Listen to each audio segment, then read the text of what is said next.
Hey, welcome back to No Hype Beer Reviews. Unless it's your first time, then welcome. Please consider subscribing. If you do, hit the notification bell, get all the updates. Really excited for today's video. It's another homebrew. It's courtesy of Will and Dan. Thank you so much, guys. I really appreciate it. And it's just a trip to do homebrews. I love it. So this is a German-inspired pale lager. This is volume 1, 5.2% ABV, and it's single hopped, singled malt. I just looked it up. Weyermann Pils, and then and again, I'm sorry, I don't know how to pronounce it. Hallertau, Hallertau, hop. Let's get into it. I'm doing this on Tuesday. I'm trying to test my palate on Tuesdays, and I figured between it being a homebrew and a style I don't drink a lot, made sense for the day and the theme. Definitely gonna be drinking something outside my norm, so that's cool.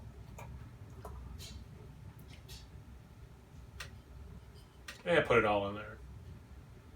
Man, I thought I was getting better at washing these glasses. Maybe it's just because the beer's so clear you can really see the sides. Yeah, I mean that's a beautiful. It's clear. It's got that light straw color. I mean, it's pretty filtered. There might be a little bit of a chill haze on it, but I mean, it's.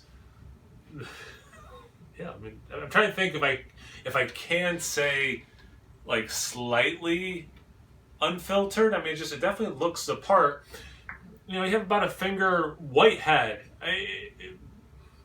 tiny bubbles, small bubbles, soapy, but like the head. Okay.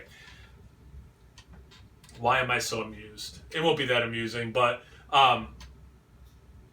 it's making me reset when I say things like, oh, a white colored head or barely off white, because that is the color white. So like I'm laughing because it's like, man, I gotta recalibrate what I call certain things, because that is a white head. If you tell me I'm gonna drink, some sort of Pilsner lager, or I'm sorry, they're calling it a German-inspired pale lager, but it has a Pilsner malt. But anyway, that's basically what I think it's going to look like. Short version, let's get to the aroma.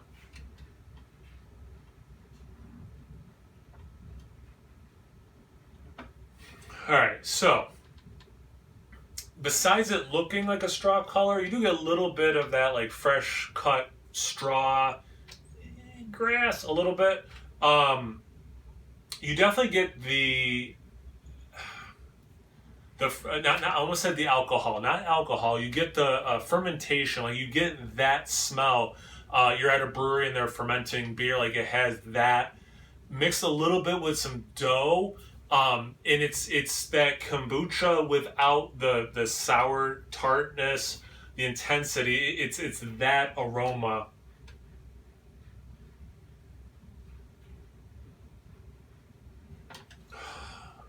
About as slight lemon as I can pick up on and still call it lemon at all. So it's there. It's nice. It complements the beer. I know I say this a lot with lemony smelling beers. It just makes it seem refreshing.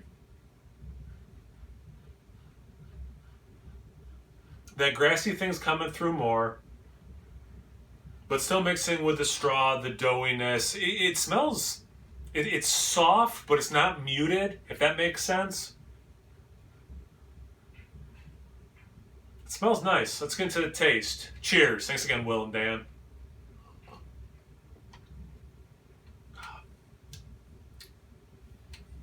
And it tastes basically like I was hoping and thinking it would. There is some sweetness, and it carries. About now is when it's starting to get drier. And like I was saying about the lemon and the aroma, although it's not particularly dry, there's enough of that where it's like, this is refreshing. It's inviting me in for another sip. I get a little bit of that malty doughiness, which I love. And I think it actually adds some depth, some fullness to it, because it does invoke dough. It's like that mouthfeel, although it's not there. It has a brightness to it. That's when I'm having a little bit of a hard time pinpointing how to describe that brightness I'm assuming from the hop.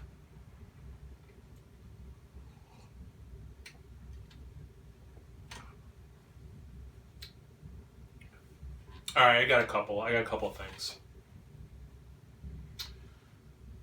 And these are all going to be extremely light, delicate. Like nothing is, over the top, punching you in the face. Like this is obviously there's obviously coconut in this beer. Like it's not that.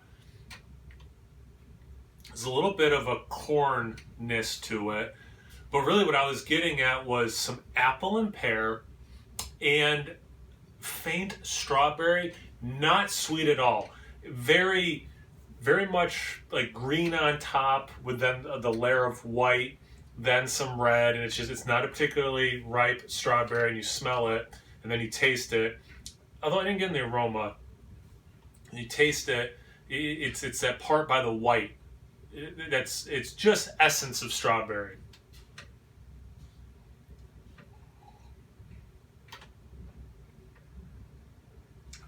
Whereas actually I should say pear then apple is much stronger.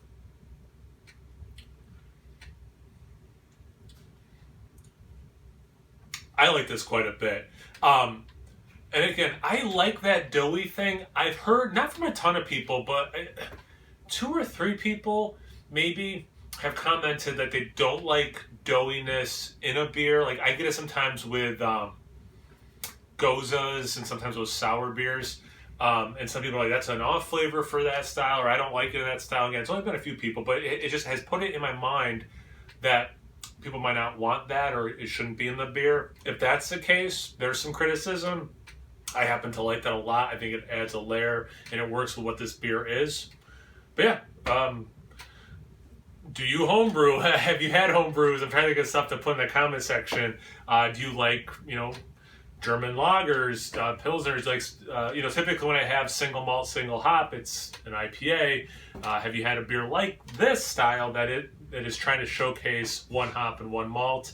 Anything, everything, comment section below. Let's get a conversation going. Thanks again, Will and Dan. I really appreciate it. These are a lot of fun to do. Check me out on Instagram and on Tap. It's No Hype Beer Reviews at both those places. Please like, comment, subscribe, and most importantly, imbibe. Cheers, everyone.